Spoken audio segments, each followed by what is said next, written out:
Okay, today I want to talk to you about mathematics. I'm sure at least some of you recognize what's on the board behind me, even in a general sense. I'm also sure some of you just felt your stomach drop at the sight of these equations. For context, this is a second-order, non-homogeneous, nonlinear system of partial differential equations. And when I first saw this system, I too felt what can be best described as an impending sense of dread. For further context, this system kicks off Stanford's textbook for its differential equations class, also known as Math 53. So today I want to talk to you about mathematics, but I also want to talk to you about that intimidation and confusion that you hopefully felt, and how it disproportionately affects girls in the classroom. The underrepresentation of women in higher-level mathematics is a widely recognized phenomenon. As you can see from the screen behind me, despite recent increases, the number of women in STEM fields remains at 26%. This is in addition to the 15% of female engineers and the 44% of women in math occupations. Now, this data comes from the US Census Bureau, taken from the year 2020. There have been a number of proposed reasons for this discrepancy, ranging from the crazy, one Reddit user blamed it on testosterone levels and long hair, to the sexist. Former Harvard Dean Lawrence Summers blamed it on an inherent gender discrepancy in variability and intelligence. Now, my personal experience has found neither the crazy nor the sexist to be true, but rather the fact that girls fall victim far more often to thoughts like, I'm not good at this, or math just isn't my thing, or when will I actually use the quadratic formula in real life? Well, these thoughts have a word, and it's anxiety, math anxiety. I felt my fair share of anxiety, even though I now love the subject. In the 6th grade, I vividly remember seeing the equation x plus 1 equals y, and having a mini freakout session. That same year, I had the opportunity to take a skip test, to skip grade 6 level math.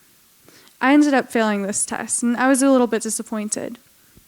Now, I'm a junior this year, and if you want to do the math, you'll realize that it was my 6th grade year that the COVID pandemic went into full swing. As many of you know, as a result of the virus, California went into a complete lockdown period.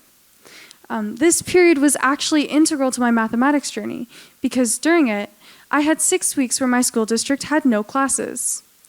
I used this time to study mathematics on my own and do a pretty deep dive into the subject. When grade 7 presented another opportunity to write the math skip test, I walked in feeling hopeful. This time I had months of mathematics experience behind me, and I didn't think there was any conceivable way I could fail. And yet, I did. I failed. I felt a little discouraged, and I wondered why it happened. When grade 8 finally presented another opportunity to write the math skip test, I walked in, feeling again hopeful. This time, I passed, and I ended up taking geometry a year early. After these early middle school experiences, I've continued to take AP Calculus BC, multivariable differential calculus, linear algebra, multivariable integral calculus, differential equations, real analysis, complex analysis, and at this point, I've completed much of an undergraduate university-level math degree. I'll say, though, I still get a little spike of anxiety when I see a long, technically difficult proof. Girls' math anxiety, often driven by underlying societal pressures and gender norms, can become apparent in class ratios of girls to boys and later career ratios of women to men. Those who hold a STEM bachelor's degree or higher earn a median salary of nearly 50% more than those who hold non-STEM degrees.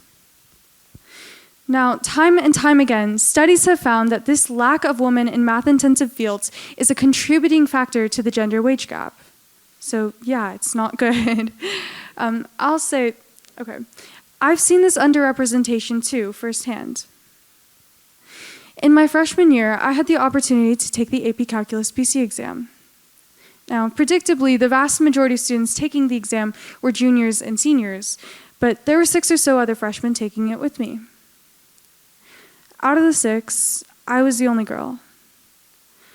Upon realizing this, I didn't burst into tears or walk out of the class, but I did feel a subtle sting. During test breaks, I didn't have anyone to talk to, and it made the entire experience really isolating. There have been other times with similar unfortunate results. Moreover, this issue isn't one that can be easily solved. This is exemplified by the 30% of female PhD students in mathematics, which has remained essentially unchanged since 2006. But that's not to say that steps can't be taken, because they can, beginning with advocacy and at an even more grassroots level, encouragement. In my sophomore year, I had the opportunity to volunteer with Dreamcatchers, a nonprofit organization centered on tutoring underserved middle school kids. It was a little disheartening at first to realize that the vast majority of students struggling in mathematics were girls. But over time, I realized that every time I helped somebody solve a fraction or we worked on multiplying negative numbers, we were together overcoming their mathematics anxiety. I continue to volunteer with Dreamcatchers to this day, and I'll suffice to say that it has been a truly rewarding experience, showing me the sheer power of effective mentorship and community.